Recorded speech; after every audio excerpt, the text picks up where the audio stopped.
brought to you by Palvi Agrico. आता शेतीसाठी जे काही लागणार ते घरपोच मिळणार, तेही मोबाईलच्या एका क्लिकवर.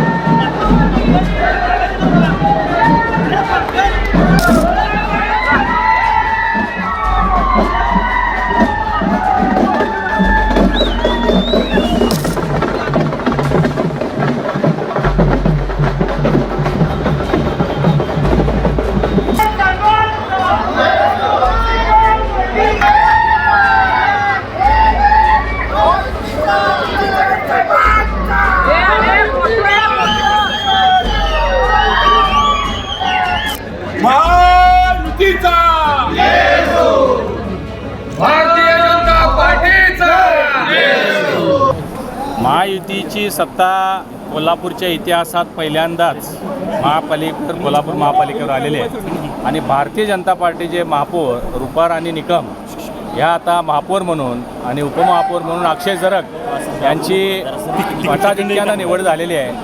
मी त्यांचं अभिनंदन करत असताना तमाम कोल्हापूरकरांचे आभार व्यक्त करणार आहे की त्यांनी एवढा मोठा निकाल पहिल्यांदा महायुतीच्या बाजूने दिला.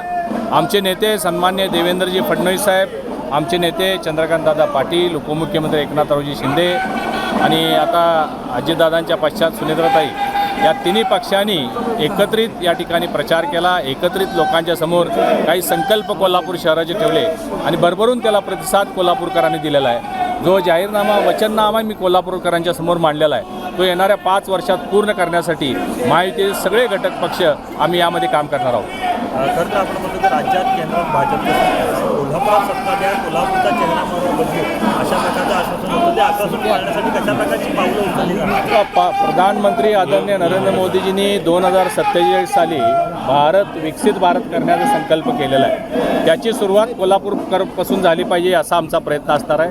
कोल्हापूरमध्ये आता सर्किट बेंच आल्यामुळं कोल्हापूर जिल्ह्याचा चेहरामोहरा बदलण्यासाठी आणि सर्वांगीण विकास करण्यासाठी खूप मोठ्या प्रमाणात आता फ्लायओव्हर्स होणार आहेत, विमानतळाचं विस्तारीकरण होणार आहे, रेल्वे स्टेशनचं विस्तारीकरण होणार आहे, अनेक प्रकल्प रस्ते येणार आहेत, हद्दवाढीचा आमचा प्रस्ताव आहे, मोठमोठे IT पार्क, मोठमोठे कन्व्हेन्शन सेंटर, या सगळ्या बाबी येणाऱ्या 5 वर्षामध्ये आपल्याला कोल्हापूरमध्ये पाहायला मिळते. तर या महापौर पदाची निवडणूक काँग्रेसकडून देखील मिळवण्याचा संख्याबळ होतं महायुतीकडे, असं असताना काँग्रेसकडून निवडणूक खरं पाहता थोडासा रिस्पेक्ट त्यांनी ठेवून बिनविरोधी निवडणूक द्यायला पाहिजे होती. परंतु काँग्रेसची सध्याची मानसिक स्थिती ठीक नाही आहे. राज्यभर देशभर प्रचंड मोठं अपयश त्यांना त्यांच्याच कामामुळं त्यांच्या कार्यामुळे यायला लागलेलं आहे. परंतु ते स्वीकारायला तयार नाहीत. हळूहळू त्यांना त्याची सवय पडेल.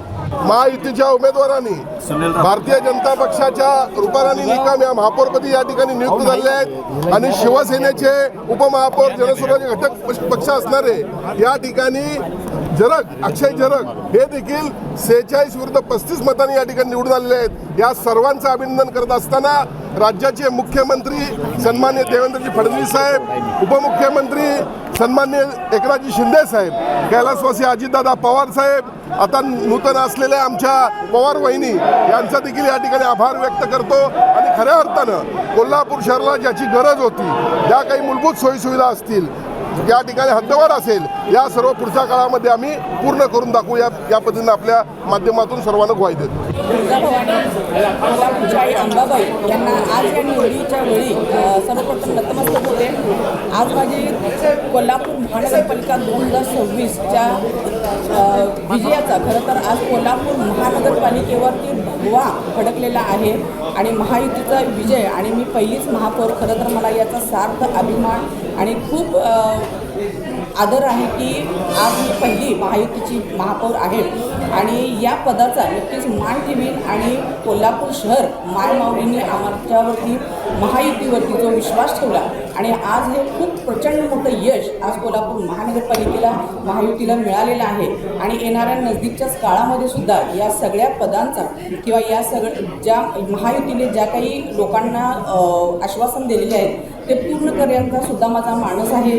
आणि नगरसेवक जनतेच्या दारी असं नेहमी असतं, परंतु आता महापौर जनतेच्या दारी हा एक संकल्प घेऊन मी येत आहे, ज्याच्यामध्ये महिन्याच्या दर 5 तारखेला 11 ते 2 वाजता महानगरपालिकेच्या या चौकामध्येच जनतेचे जेवढे काही प्रश्न असतील ते सोडवण्याचा माझा मानस आहे, जेणेकरून खूप कालावधी महापालिकेतील प्रश्न सोडवण्यामध्ये लोकांचा जाणार नाही आणि जनतेने जो आमच्यावरती विश्वास ठेवला आहे त्यासाठी पात्र ठरण्यासाठी आणि विकास कोल्हापूर शहराचा करण्यासाठी या पद्धतीच्या चांगले प्रकल्प कोल्हापूर शहरासाठी आणण्याचा सुद्धा माझा मानस आहे. हद्दवाढीसोबत